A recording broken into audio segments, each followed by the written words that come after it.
নমস্কার বন্ধুরা, তুলির হেসেলে আরও একটি নতুন পর্বে সবাইকে স্বাগত। জানুয়ারি ফেব্রুয়ারির এই মাঝামাঝি সময়টা কড়াইশুঁটির বাজার মূল্য যেমন মধ্যবিত্ত নাগালের মধ্যেও হয়, আর কড়াইশুঁটির স্বাদও বেশ মিষ্টি হয়। আজকে সেই মটরশুঁটি বা কড়াইশুঁটি দিয়ে বানিয়ে নেব কড়াইশুঁটি বা মটরশুঁটির ধোকা। ছোলার ডাল সারা রাত ভিজিয়ে রেখেছিলাম, আর জলটা ঝরিয়ে নিয়ে হাফ কাপ পরিমাণ ছোলার ডাল মিক্সির জারের মধ্যে নিয়ে নিলাম।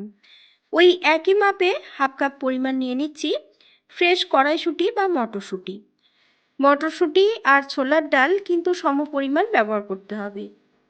দুটো কাঁচা লঙ্কা দিলাম, হাফ চামচ পরিমাণ জিরের গুঁড়ো, হাফ চামচ পরিমাণ ধনের গুঁড়ো, স্বাদ মতো লবণ, 1 চামচ পরিমাণ চিনি, আর বেশ কিছুটা জল দিয়ে এটা খুব ভালো মতো পেস্ট বানিয়ে নেব।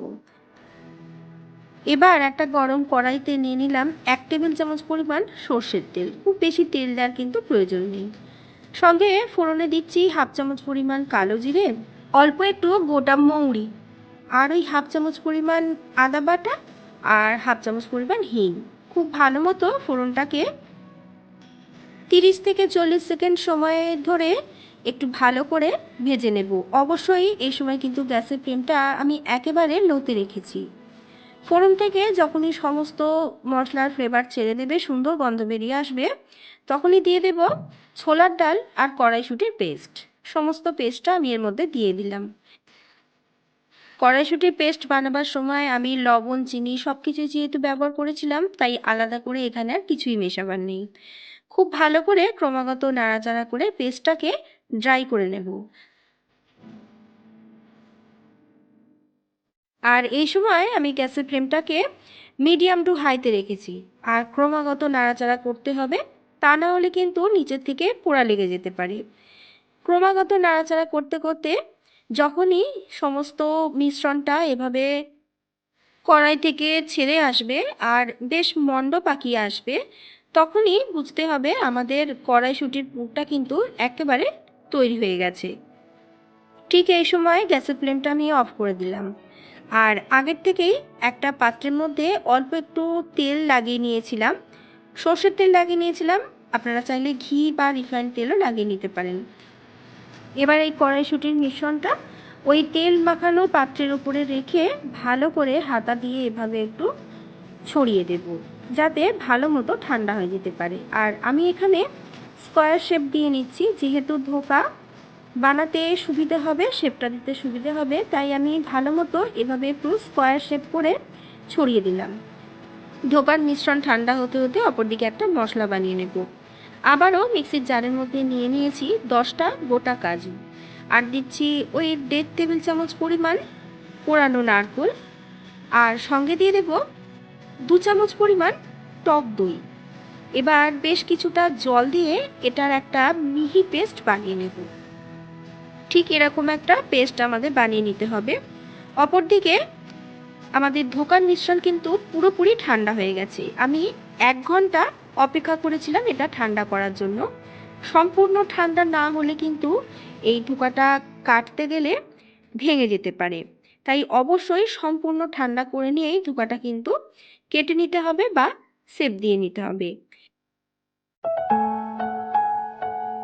আমি এখানে বরফির শেপ দিয়ে নিচ্ছি, আপনারা চাইলে স্কোয়ার শেপেও কিন্তু কেটে নিতে পারেন।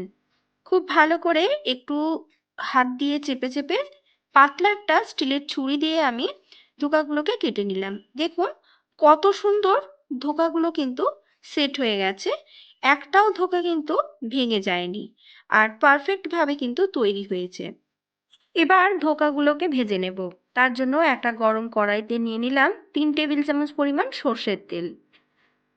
তেল ভালো মতো গরম হয়ে গেলে ধোকাগুলোকে একটু ছেড়ে ছেড়ে তেলের মধ্যে দিয়ে দেব। আর আমি এখানে সমস্ত ধোকা একসাথে কিন্তু দেব না, এটা আমি ব্যাচ ওয়াইজ ভেজে নেব।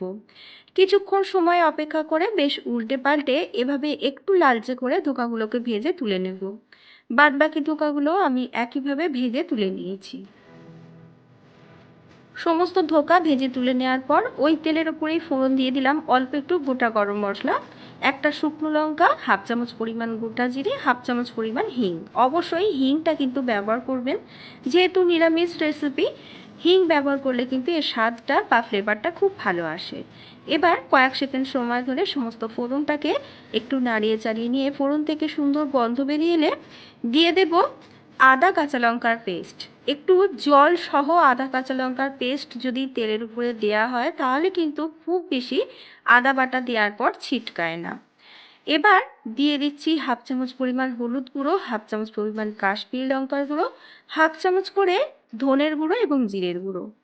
আবারও 2 চামচ পরিমাণ জল দিয়ে দিলাম। খুব ভালো করে এবার মশলাটাকে 2 মিনিট সময় ধরে কষিয়ে নেব, অবশ্যই গ্যাসের ফ্লেমটাকে মিডিয়াম টু লোতে রেখে।